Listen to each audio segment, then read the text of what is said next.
नमस्कार, आप देख रहे हैं हर खबर। मैं हूं आपके साथ जागृति। रुक करते हैं इस वक्त की बड़ी खबर का। बड़ी और अहम जानकारी गुरुग्राम से हम आपको बता रहे हैं। तो गुरुग्राम से इस वक्त की बड़ी खबर, हादसे का शिकार हुई स्कूल बस। तेज रफ्तार ट्रैक्टर ट्रॉली ने मारी बस को टक्कर। सोहना एक्सप्रेसवे पर हुआ हादसा। जीरी गोयनका यूनिवर्सिटी की बस हुई हादसे का शिकार। हादसे में बस ड्राइवर बुरी तरह घायल। तो बड़ी और अहम जानकारी गुरुग्राम से, जहां हादसे का शिकार हुई स्कूल बस। तो आपको बता दें कि तेज रफ्तार ट्रैक्टर ट्रॉली ने मारी बस को टक्कर। सोहना एक्सप्रेसवे पर यह हादसा हुआ है, जहां जीरी गोयनका यूनिवर्सिटी की बस हादसे का शिकार हुई है। तो वहीं आपको बता दें कि हादसे में बस ड्राइवर बुरी तरह से घायल हो गया है। ये हादसा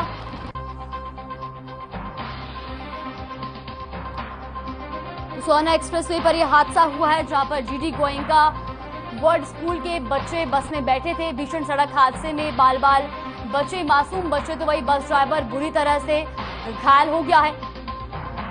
तेज रफ्तार ट्रैक्टर ट्रॉली ने बस को टक्कर मारी है। तो वही सोहना एक्सप्रेसवे पर यह हादसा हुआ है। तो भीषण सड़क हादसे में बाल बाल बचे, मासूम। वैसी खबर पर ज्यादा जानकारी के लिए हमारे सहयोगी संजय खन्ना गुरुग्राम से हमारे साथ जुड़ गए। Sanjay, GD Goenka school bus जो है वो हादसे का शिकार हो गई है, क्या है पूरा मामला? हाँ जी, देखिए बिल्कुल जागृति बताना चाहूंगा कि सुबह का मामला है। जब स्कूल बस बच्चों को लेकर के स्कूल के लिए रवाना हुई, जैसे ही सोना रोड पर पहुंची है तो एक ट्रैक्टर ट्रॉली ने इसको टक्कर मार दी, जिसके बाद ड्राइवर गंभीर रूप से घायल हो गया और बच्चे जो सवार थे बस में वो बाल बाल बच गए हैं। उन्हें सुरक्षित उतार दिया गया है बस से और स्कूल में पहुंचा दिया गया है। पुलिस पूरे मामले की अब जांच में जुट गई है कि आखिर किसकी गलती रही, और जो घायल ड्राइवर है उसको भी उपचार के लिए नजदीक के निजी हॉस्पिटल में दाखिल करा दिया गया है। जी जागृति।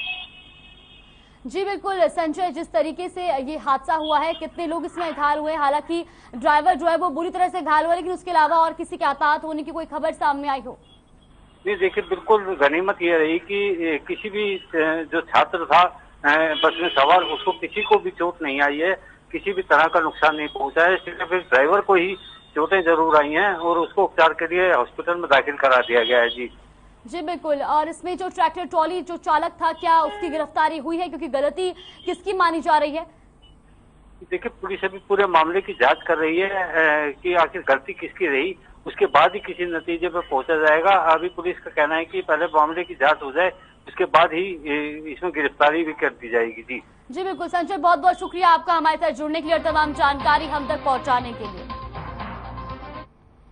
और अब बात कर लेते हैं सावधान कोरोना रिटर्न की, क्योंकि देश में कोरोना के मामलों में थोड़ी राहत की खबर है। लगातार दूसरे दिन कोरोना के मामलों में कमी दर्ज की गई है। बीते 24 घंटे में कोरोना के 3157 नए मामले सामने आए हैं। स्वास्थ्य मंत्रालय ने बताया कि इस दौरान कोरोना से 26 लोगों की मौत भी हुई है। कोरोना के एक्टिव मामलों में लगातार इजाफा हो रहा है। मंत्रालय ने बताया कि बीते 24 घंटे में कोरोना से 2723 लोग ठीक हुए हैं। इसके साथ ही कोरोना के एक्टिव मामले बढ़कर अब 19,500 हो गए हैं। आपको बता दें कि देश में लगातार दूसरे दिन कोरोना के मामलों में कमी दर्ज की गई है। 29 अप्रैल को कोरोना के 3688 मामले सामने आए थे। 30 मई को कोरोना के 3324 मामले दर्ज किए गए, जबकि 1 मई को 3157 संक्रमित पाए गए। वहीं हरियाणा में कोरोना के मरीज 2 दिन से कम मिल रहे हैं। पिछले 24 घंटे में कोरोना के नए 479 मरीज मिले हैं। 30 अप्रैल को 490 मरीज मिले थे, जबकि इससे पहले यह आंकड़ा 624 था। हरियाणा में कुल सक्रिय कोरोना मरीजों का आंकड़ा 2473 हो गया है। सबसे ज्यादा मरीज गुरुग्राम में है। 332 गुरुग्राम में जो है वो नए संक्रमित पाए गए। इसके अलावा अगर बात करें फरीदाबाद की, तो फरीदाबाद में 122 कोरोना संक्रमित पाए गए हैं। वहीं रिकवरी रेट की अगर हम बात करें तो प्रदेश में अब कोरोना का रिकवरी रेट भी 98.68% पहुंच गया है। पॉजिटिविटी रेट 3.83% है। तो जिस तरह से लगातार कोरोना के मामलों में इजाफा देखा जा रहा था, तो वहीं 2 दिन से कोरोना के मामलों में गिरावट देखने को मिल रही है। देश और प्रदेश में कोरोना के मामलों में कमी दर्ज की गई है।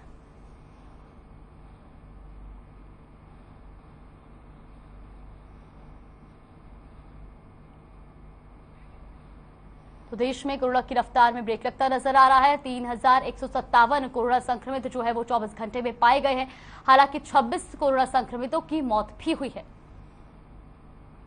वहीं हरियाणा में कोरोना का कहर जारी है। 24 घंटे में 479 नए पॉजिटिव केस सामने आए हैं। 24 घंटे में 511 मरीजों ने कोरोना को मात दी है। प्रदेश में एक्टिव केसों की संख्या 2473 पहुंच गई है। वहीं होम आइसोलेशन में 2432 संक्रमित है। गुरुग्राम में सबसे ज्यादा 332 नए मामले दर्ज किए गए हैं। फरीदाबाद में 122 कोरोना संक्रमित मिले हैं। इसके अलावा सोनीपत में 9, करनाल और पंचकुला में 3 कोरोना संक्रमितों की पुष्टि हुई है। अगर बात करें अंबाला और चरखी दादरी की तो यहां पर भी 2 कोरोना के केस मिले हैं। हिसार, सिरसा, रोहतक में 1 कोरोना संक्रमित की पुष्टि हुई है। इसके अलावा यमुनानगर, कुरुक्षेत्र और पलवल में भी कोरोना का 1 संक्रमित पाया गया है। तो हरियाणा में कोरोना का कहर जारी है। हालांकि बीते 24 घंटे में कोरोना के 400 से ज्यादा मामले सामने आए हैं। आपको बता दें कि गुरुग्राम में सबसे ज्यादा 332 कोरोना संक्रमित पाए गए हैं। तो वही बीते 24 घंटे में प्रदेश में 479 पॉजिटिव केस सामने आए हैं। प्रदेश में एक्टिव केसों की संख्या भी 2473 पहुंच गई है और गुरुग्राम और फरीदाबाद कोरोना का हॉटस्पॉट बढ़ता जा रहा है।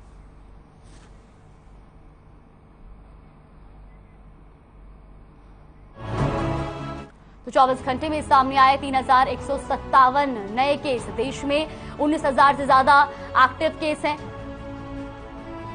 कोरोना से 2723 मरीज ठीक हुए हैं। तो एक दिन में 26 मरीजों की देश में मौत हो गई है कोरोना के चलते। प्रदेश में अगर हम कोरोना की बात करें तो 24 घंटे में 479 नए पॉजिटिव केस सामने आए हैं। 24 घंटे में 511 मरीजों ने कोरोना को मात दी है। तो वही प्रदेश में एक्टिव केसों की संख्या 2473 पहुंच गई है। होम आइसोलेशन में 2432 संक्रमित हैं और प्रदेश में कोरोना का रिकवरी रेट भी 98.68% पहुंच गया है। होम आइसोलेशन में 2432 संक्रमित हैं। इसके अलावा गुरुग्राम में सबसे ज्यादा 332 नए मामले सामने आए हैं। वहीं फरीदाबाद में 122 कोरोना संक्रमित मिले हैं।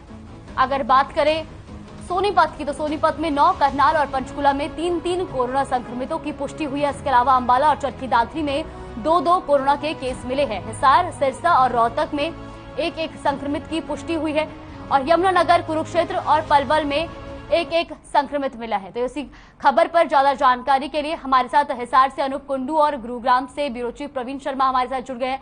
प्रवीण जी, सबसे पहले आपसे सवाल लेना चाहूंगी। गुरुग्राम कोरोना का हॉटस्पॉट बनता नजर आ रहा है। लगातार मामले जो है वो बढ़ते नजर आ रहे हैं।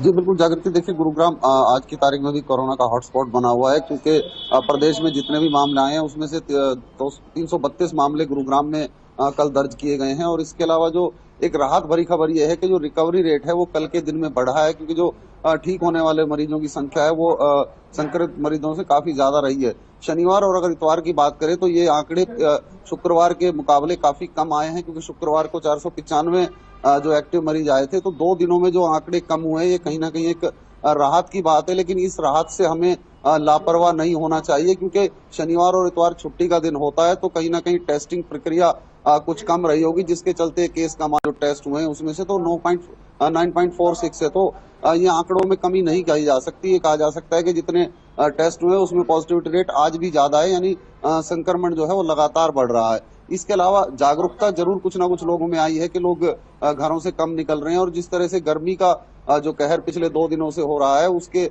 प्रशासन के एडवाइजर के अनुसार 11 से 4 बजे तक आप घर से ना निकले, तो लोग कहीं ना कहीं अवॉइड कर रहे हैं बाजार में शॉपिंग करना या किसी मॉल में जाना। ये भी एक कारण हो सकता है कि जो संक्रमितों की संख्या है वो लगातार गुरुग्राम में कम हो रही है। और सावधानी की जहां तक बात है, क्योंकि जिस तरह से लगातार प्रशासन अपील कर रहा है लोगों से, और हम लोग भी प्रचार माध्यमों से लगातार लोगों से अपील कर रहे हैं कि आप सावधानी बरतिए, 2 गज की दूरी रखिए और मास्क पहनिए, तो वो भी कहीं ना कहीं एक कारण है कि जो आंकड़े हैं उनमें कमी आनी शुरू हुई है। और उम्मीद यही की जा रही है कि अगर हम सावधानी से और दृढ़ता से अगर इन नियमों का पालन करेंगे तो ये आने वाले समय में ये आंकड़े और कम हो सकते हैं। जी बिल्कुल अनूप, आपसे जानना चाहेंगे, जिस तरीके से कोरोना एक तरफ से कोरोना के मामलों में इजाफा हो रहा है, दूसरी तरफ गर्मी की भी मार लोगों को झेलनी पड़ रही है। गर्मी से राहत के लिए लोग शीतल पेयजल या ठंडे पानी का सेवन करते हैं, लेकिन कोरोना में इन्हीं सब चीजों को जो है सेवन करने से मना किया जाता है। तो ऐसे में अब लोगों के लिए भी एक चुनौती बनती जा रही है कि वो कोरोना से अपने आप को बचाएं या गर्मी से अपने आप को बचाएं। बिल्कुल जागृति, ये दोनों चीजें परस्पर नहीं चल सकती, क्योंकि कोरोना के लिए जो गाइडलाइन जारी की गई है वो गर्मी पर बिल्कुल स्टेबल नहीं बैठती। और गर्मी से अगर बचाव करना है तो उसके लिए फिर आपको शीतल शीतल पेय है वो पीने ही पड़ेंगे। अगर ऐसा करते हैं तो ऐसे में फिर कहीं न कहीं जो कोरोना के मरीज हैं या उससे प्रभावित हुए लोग हैं उस पर इसका दुष्प्रभाव भी देखने को मिलता है। हालांकि जिस प्रकार से जो एक्सपर्ट है वो इसको लेकर के यही गाइडलाइन जारी करते हैं कि आप लस्सी का सेवन करें, क्योंकि लस्सी ऐसा इस शीतल पेय में आता है जो नुकसान नहीं करता, या आप एकदम से गन्ने का जूस ज्यादा बर्फ डाल करके या इस प्रकार के जो पेय पदार्थ हैं उनसे बचें। और सबसे बड़ी बात यह है कि कोरोना के मामलों में जिस प्रकार से प्रवीण बता रहे थे बढ़ोतरी होती जा रही है, तो उसमें जरूरी यही है कि आप विशेष तौर पे वो तमाम गाइडलाइन का पालन करें जो सरकार द्वारा, प्रशासन द्वारा दी जा रही है। साथ साथ में मैं ये भी कहना चाहूंगा कि हिसार में वैक्सीन डोज जो अच्छे से लगाई जा रही है, चाहे वो बूस्टर डोज की बात करें और चाहे वो पहली और दूसरी डोज की जो बात है वो भी पूरी तरह से अब लग रही है। जी बिल्कुल प्रवीण जी, जिस तरीके से आपने बताया कि शुक्रवार के मुकाबले शनिवार और रविवार को जो है वो मामले कम सामने आए हैं, क्योंकि उस दिन अधिकतर जो होता है ऑफिस वगैरह बंद होते हैं, लेकिन शनिवार और इतवार के दिनों में ही जो है बाजारों में भीड़ देखने को मिलती है। तो किस तरह की स्थिति बीते 2 दिनों में देखने को मिली बाजारों में और लोग किस तरह से जागरूक नजर आए? जागृति देखिए, बिल्कुल बाजारों में शनिवार और इतवार को भीड़ उमड़ती है क्योंकि छुट्टी का दिन होता है, लोग शॉपिंग करते हैं। लेकिन जिस तरह का नजारा फिलहाल देखने को मिल रहा है उसमें उतनी भीड़ बाजारों में नहीं पहुंच पा रही है, क्योंकि एक तो गर्मी का जो कहर है उसके चलते बाजार सूने दिखाई देते हैं, और इसके अलावा जो एक कोरोना का जो लोगों में एक डर बैठना शुरू हुआ है उसके चलते भी लोग अवॉइड करते हैं कि वो ऐसे टाइम पे शॉपिंग करें जब भीड़ कम हो। क्योंकि जिस तरह पहले हम देखते थे जब मौसम सुहाना था तो बाजार में एक से एक मतलब सर ही सर दिखाई देते थे, लेकिन फिलहाल जो है वो भीड़ काबू में है और इसी का नतीजा है कि जो संक्रमण है वो कम होना शुरू हुआ है। अब जो आगे आने वाले दिन है ये बहुत चुनौतीपूर्ण हमारे लिए रहेंगे, क्योंकि अगर इन आगे आने वाले दिनों में आंकड़े घटते हैं तो इसका जो एक्सपर्ट्स मानते हैं उनका कहना है कि अगर और मामले अब घटना शुरू होते हैं तो मान के चलेंगे कि ये लहर आई और चली गई, लेकिन अगर मामले बढ़ते हैं तो इसका पीक जो है वो 15 मई के आसपास, जो एक्सपर्ट बताते हैं कि 15 मई के आसपास इसका पीक होगा और उसके बाद ये मामले घटने शुरू होंगे। फिलहाल जो स्थिति है वो एक फ्लक्चुएशन की स्थिति है कि कुछ किसी दिन मामले बढ़ते हैं और किसी दिन घटते हैं। तो ये अब आने वाला समय ही बताएगा कि मामले किस ओर जाते हैं। अगर मामले बढ़ते हैं तो 15 मई के बाद देखना होगा हमें कि किस तरह से हम इसको घटा सकते हैं। सावधानी लेकिन हमें जरूर बरतनी है, जहां हमने सावधानी हटाई वहीं पर ये जो है कोरोना अपना संक्रमण तेजी से फैलना शुरू हो जाएगा। जी बिल्कुल, अनूप आपसे जानना चाहेंगे, हालांकि हिसार में अभी मामले इतने ज्यादा नहीं है लेकिन फिर भी प्रशासन किस तरह से अलर्ट नजर आ रहा है, क्योंकि जिस तरीके से प्रवीण जी ने भी बताया कि सावधानी बेहद जरूरी है, वरना अगर सावधानी नहीं बरती गई तो संक्रमण दर जो है वो ज्यादा बढ़ता जाएगा।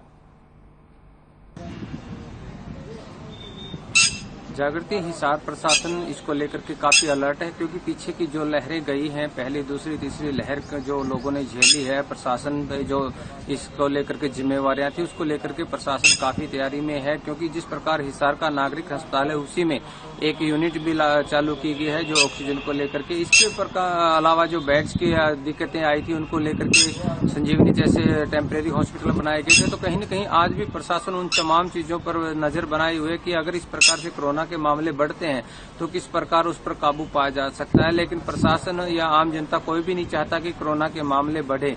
अगर ऐसा नहीं चाहते तो उसके लिए सावधानी बरतना बहुत जरूरी है, क्योंकि जिस प्रकार से प्रवीण बता रहे थे कि 15 मई तक अगर इसका पीक आता है, तो अब मई शुरू हो चुका है और ऐसे में मामले बढ़े तो वो निस्संदेह कहीं न कहीं लोगों को प्रभावित करेंगे। और अगर ऐसी स्थिति हुई कि मामले ज्यादा बढ़े और लॉकडाउन जैसी स्थिति या फिर बाजार का जो 1 बाय 1 डे एक नियम लागू किया गया था, इस तरह की अगर कोई दिक्कतें सामने आई या मास्क का चालान जरूरी कर दिया गया या सार्वजनिक स्थानों पर चेकिंग अभियान चला के मास्क का चालान करना शुरू कर दिया गया, तो वो जो प्रभावित करेगा आम जनता को, तो ऐसी स्थिति उत्पन्न ना हो, इसलिए इन तमाम चीजों का ध्यान रखना बहुत जरूरी है। जी बिल्कुल प्रवीण जी, आपका रुख करना चाहूंगी। एक तरफ प्रदेश के कई जिलों में ऑरेंज अलर्ट जारी कर दिया गया है क्योंकि गर्मी काफी बढ़ती जा रही है। ऐसे में कोरोना के मामलों की भी अगर बात करें तो कह रहे हैं कि 15 मई के बाद जो है वो पीक हो सकता है कोरोना का भी। ऐसे में अब लोग किस तरह से जो है जागरूक नजर आ रहे हैं, बचाव करते नजर आ रहे हैं, और साथ ही साथ ये भी जानना चाहेंगे कि गुरुग्राम में जिस तरह की स्थिति बनती जा रही है, क्या लगता है क्या जो स्वास्थ्य विभाग है वो जल्द ही कोई नई गाइडलाइन जो है वो प्रशासन की तरफ से अब गुरुग्राम के लिए जारी की जा सकती है? जी बिल्कुल जागृति, देखिए आपने सही कहा कि गर्मी का मौसम है और गर्मी अपने प्रचंड पर है। और जैसा कि अभी हम कुछ देर पहले बात कर रहे थे कि गर्मी को दबाने के लिए लोग ठंडा पानी और ठंडी चीजों का सेवन करते हैं, तो कहीं ना कहीं वो खांसी जुकाम का शिकार होते हैं। और यही खांसी जुकाम जो है जब व्यक्ति टेस्ट कराने के लिए जाता है तो कहीं ना कहीं वो पॉजिटिव पाया जाता है। तो ये एक बड़ा सोचने का विषय है कि हम ठंडे पदार्थों का सेवन कम से कम करें या एक लिमिट में करें कि उसकी जो तीव्रता है वो कम रहे।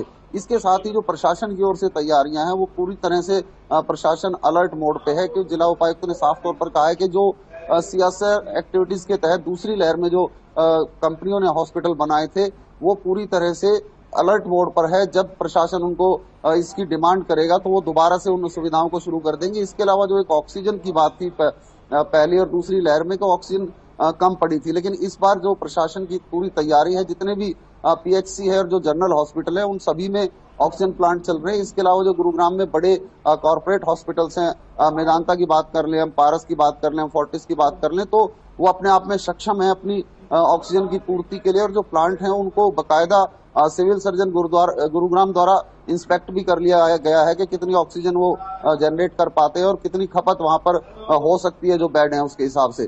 तो जिला प्रशासन अपनी ओर से पूरी तैयारी में है कि यदि किसी भी तरह से मामले बढ़ते हैं या कुछ सीवियरिटी इन मामलों में आती है, क्योंकि अभी तक जो मामले आए हैं हमने देखा है कि उसमें हॉस्पिटलाइजेशन की जरूरत नहीं पड़ी है, मतलब मरीज होम आइसोलेशन में ही ठीक हो रहे हैं। लगातार स्वास्थ्य विभाग के अधिकारी जो हैं होम आइसोलेशन में ही उन लोगों को दवाइयां दे रहे हैं और उनका ध्यान रखे हुए हैं।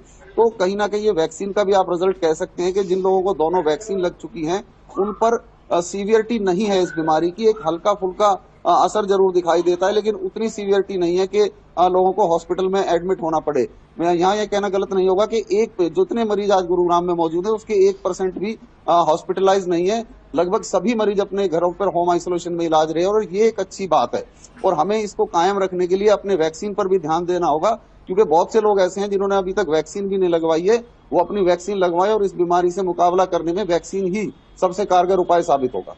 जी बिल्कुल प्रवीण जी और अनूप, आप दोनों से एक सवाल मैं करना चाहूंगी कि जिस तरीके से आपने बताया कि कई लोग ऐसे हैं जो अभी भी वैक्सीनेशन को लेकर जागरूक नहीं है, ऐसे में अनूप सबसे पहले आपसे जानना चाहेंगे कि हिसार में वैक्सीनेशन का क्या कुछ अपडेट है, क्योंकि अब बूस्टर डोज लगनी भी शुरू हो गई है, तो ऐसे में लोग अब किस तरह से जागरूक नजर आ रहे हैं? जिस तरीके से हमने पहले देखा, पहली और दूसरी लहर जब गई उसके बाद वैक्सीनेशन जब लगना शुरू हुआ तो कई लोग जो थे वो वैक्सीनेशन नहीं करवा रहे थे और बच रहे थे वैक्सीनेशन से, क्योंकि उनका कहना था कि वैक्सीन लगने के बाद उनकी तबीयत बिगड़ रही है। अब लोग किस तरह से जागरूक नजर आ रहे हैं? जागृति, अगर वैक्सीन की बात करें तो सबसे पहली बात यह है कि वैक्सीन के प्रति जो भ्रांतियां फैली थी अब वो दूर हो गई है। प्रत्येक व्यक्ति को ये जानकारी मिल चुकी है कि वैक्सीन उनके स्वास्थ्य के लिए लाभदायक है। अगर वो वैक्सीन लगवाते हैं तो वो कोरोना से लड़ने में उनकी जो इम्यूनिटी पावर है वो सक्षम हो जाएगी। और पहली डोज के बाद दूसरी डोज भी बहुत बड़ी संख्या में हिसार में लगी है।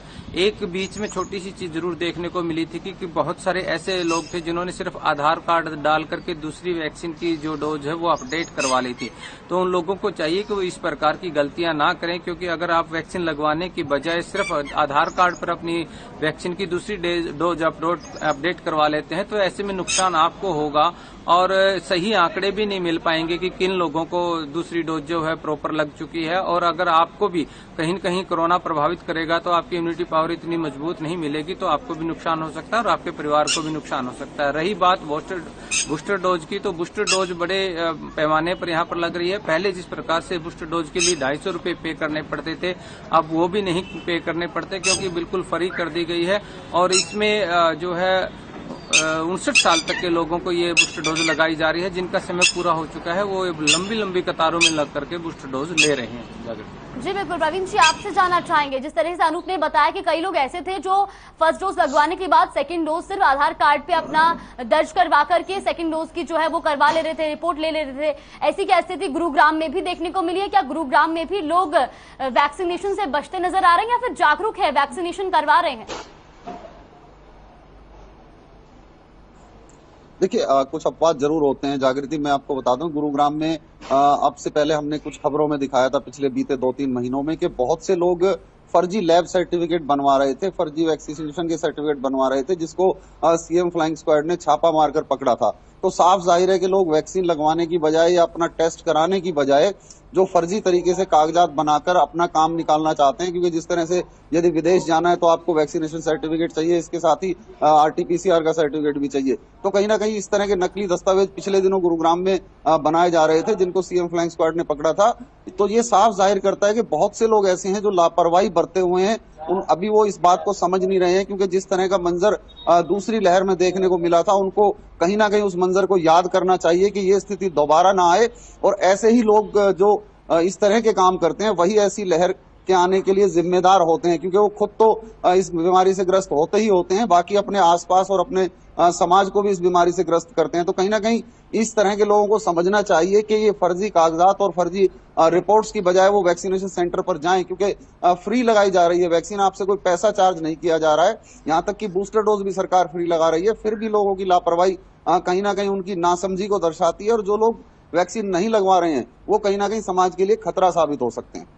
जी बिल्कुल, बिल्कुल सही कहा प्रवीण जी आपने। अगर लोग लापरवाही करेंगे, अगर लोग सिर्फ फर्जी रिपोर्ट्स के आधार पर ही जो है वो अपना काम चलाना चाहेंगे, तो ऐसे में कुछ लोगों के चलते पूरे समाज को झेलना पड़ जाएगा। कोरोना जिस तरीके से संक्रमण दर इसका बढ़ेगा, उसमें कहीं ना कहीं फिर संक्रमण और बढ़ता जाएगा, उसमें रोक नहीं लग पाएगी अगर लोग वैक्सीनेशन नहीं करवाएंगे। अनूप, आपसे जानना चाहेंगे, अगर हम बात करें मजदूर वर्ग की, कहीं ना कहीं जो व्यापारी होते हैं, जो आम लोग हैं, वो फिर भी जागरूक हो जाते हैं, लेकिन जो मजदूर वर्ग है, जो दिन रात सड़कों पे काम कर रहे हैं या घरों में जो है काम कर रहे हैं, उनको कहीं ना कहीं जागरूकता में उनके लिए कमी रह जाती है, क्योंकि वो दिन भर गर्मी में काम करते हैं और ऐसे में वो ठंडे पानी का सेवन कर लेते हैं, ठंडी चीजों का सेवन कर लेते हैं, तो कहीं ना कहीं उनकी सेहत जो है वो ऐसे में बिगड़ जाती है। तो वो लोग, उन लोगों को किस तरह से प्रशासन जागरूक कर रहा है?